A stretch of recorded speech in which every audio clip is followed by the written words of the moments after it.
Hey guys, we are going to move on to section 10.4 and start inscribed angles. So inscribed angles are a little different than a central angle. Remember, a central angle came from the center of the circle and extended out. An inscribed angle, like you see here and here, notice that the vertex is on the circle. It's not at the center. So let's write down what I just said there, the definition. An inscribed angle is an angle whose vertex is on the circle.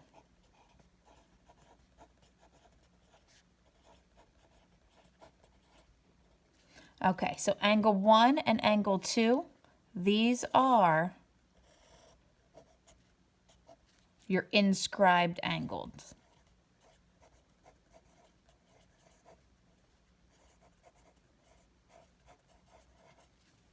All right, now something else that's very important with an inscribed angle is the arc that it goes with. So if you can see, they are a little bit darker here, but it would be really helpful if you had like another color, or you can use your pencil to just trace over where I'm going over in red. So the inscribed angle goes with this arc right here. This is called our intercepted arc. If we look over here at angle 2, this big wide obtuse angle, this is our intercepted arc. So these are called intercepted arcs. Let's jot that down.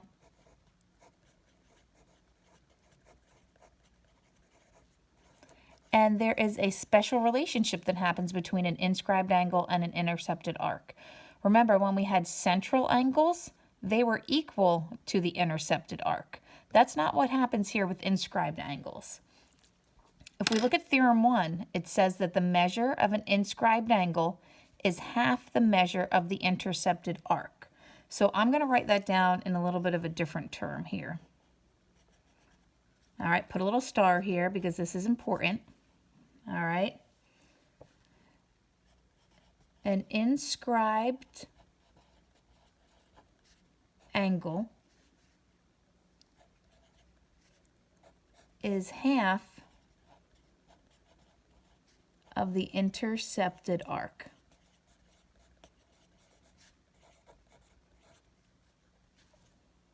So if I told you that the arc is 50 degrees, your angle is 25 degrees.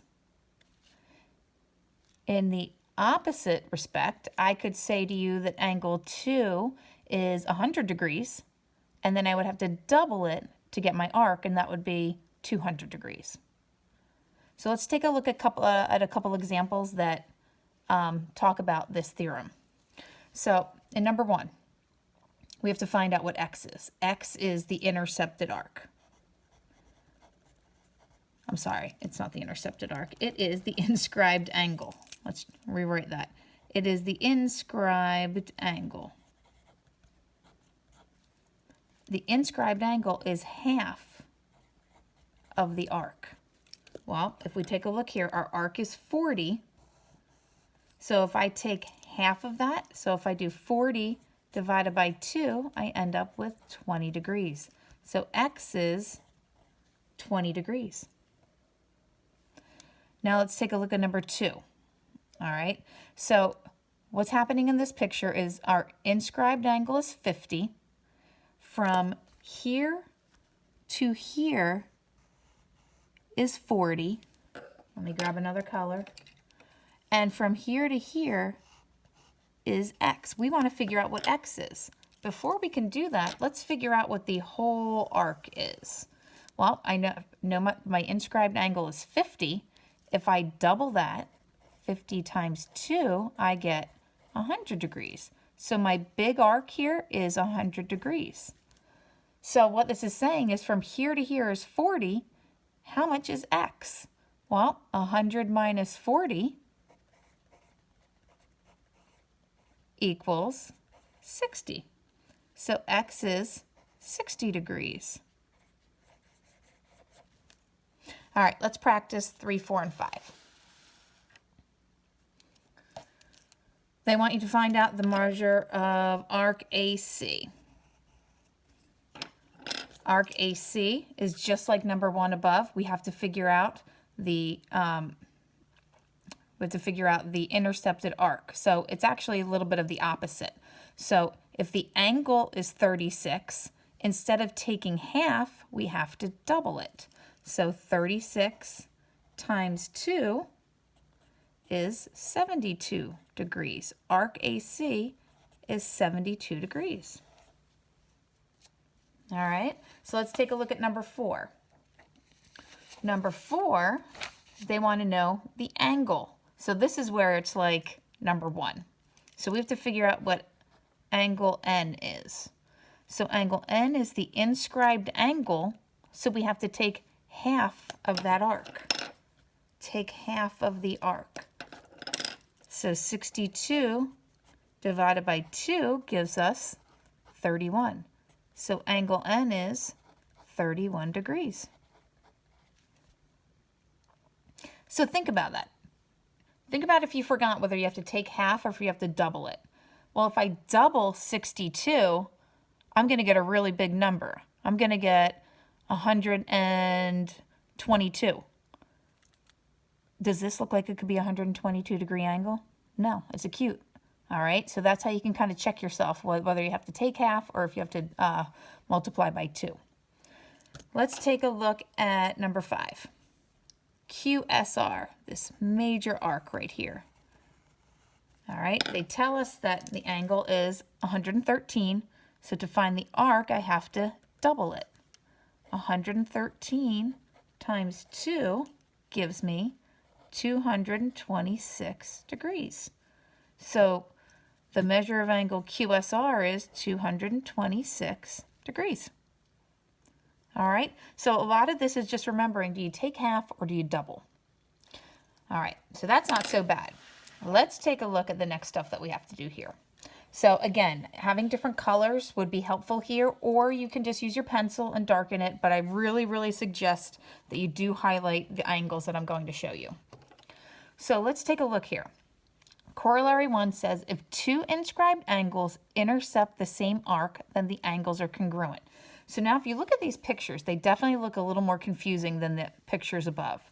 But what I want to point out to you in this example right here, do you see angle 1 and angle 2? I want to trace over angle 1. Okay, I'm going to use another color, and I'm going to trace over angle 2. All right, and what I'm going to do is I'm going to extend the lines a little bit. I should have done that with the red. Extend the lines just a little bit.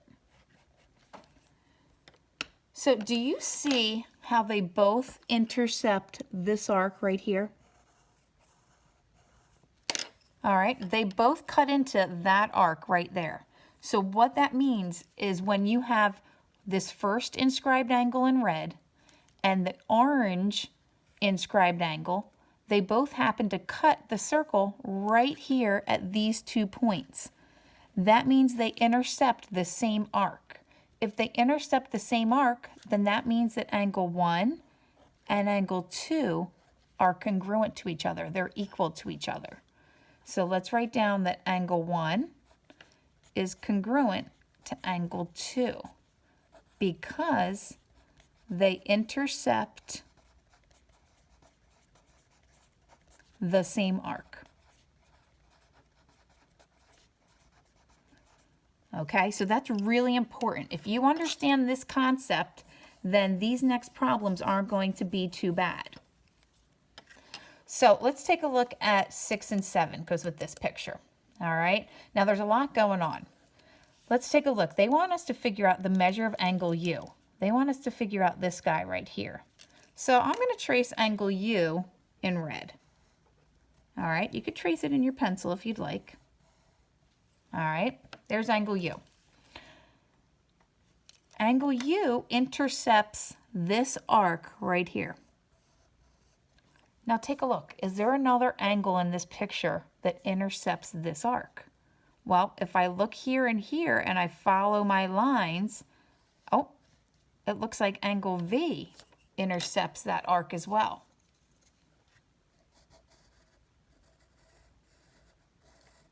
All right, so do you see how the red angle and the orange angle intercept the same arc? So these two angles right here are going to be congruent to one another. So the measure of angle U is 30 degrees. Because if this is 30, my arc is 60 degrees. And then if I look at my red angle, well, that cuts into the 60 degrees, and this is an inscribed angle. I take half of it to get 30. But if we follow this corollary here, we know that these two angles are congruent to one another. They're just equal. So that's nice and easy because they're just regular old numbers. When we look at number 7 is where we're going to have to do a little bit more work. So let's take a look. And what's the measure of angle T?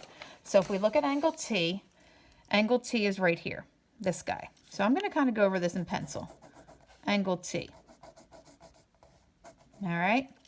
So angle T intercepts this arc over here. So take a look. Is there another angle in this picture that intercepts this arc? Well, if I take my pencil and I darken it, it looks like angle W intercepts this arc as well. So this angle is congruent to this angle right here. They're equal to one another. All right, so if they're equal to one another, it's not as easy as saying 30 and 30. I have 3x plus 4 and 2x plus 9. But the easy thing is if I just set them equal to one another, I can solve for x, and then I can plug in to find out what angle T is going to be. So let's plug this in. Let's set them equal to one another. 3x plus 4 equals 2x plus 9. Let me subtract my 2, x plus 4 equals 9. Subtract 4, x equals 5. Now, you might think we're done here, but that's not what the question's asking. It's saying find the measure of angle T. Well, angle T is 3x plus 4. So let's plug in 3 parenthesis. I'm going to put my 5 there, plus 4. So we've got 15 plus 4, and we've got 19 degrees. So the measure of angle T is 19 degrees. That is the answer we're looking for. 30 degrees for angle U, 19 degrees for angle T. So let's take a look at the next one over here. Same situation, all right? A lot of setting things equal to one another. We just have to figure out which ones are equal. So the measure of angle A. Let's take a look at angle A. Angle A is right here. All right, that intercepts this arc right here. Let's find the other angle that intercepts that arc. To me, here we go. If I trace from B on up and then C on up, I get D. So angle A and angle D are going to be congruent. That means I need to set these two equal to each other. So 6y minus 2 equals 5y plus 8. Let me subtract my 5y.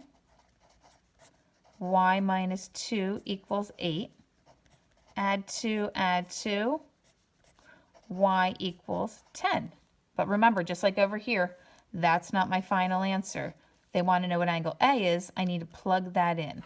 So I'm going to plug it in right here. 6 times 10 minus 2. So 60 minus 2 gives me 58 degrees for angle A.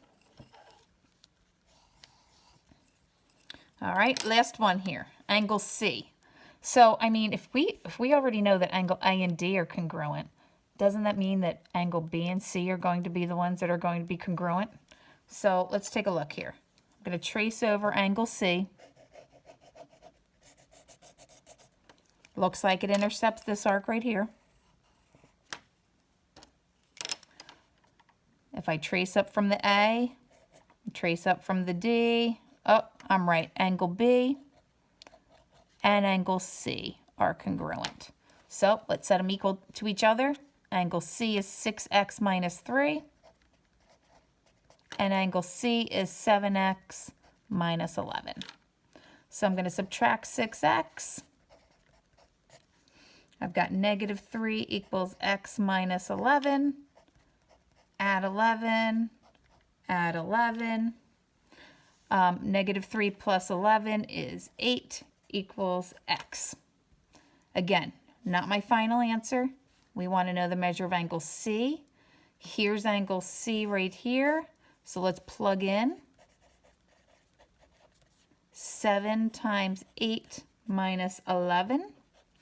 So we've got 56 minus 11 will give me 45 degrees for angle C. Okay, so the top part here with inscribed angles, we either take half or we double. All right, check to see if it makes sense. So that's the easier part. Down at the bottom here, if we look at corollary 1, if you look at this example here, and you can tell that angle 1 and angle 2 both intercept that same arc, that's what makes them equal. Now down here, we get a little more complicated with our picture, but it's the same process. We're just doing it twice.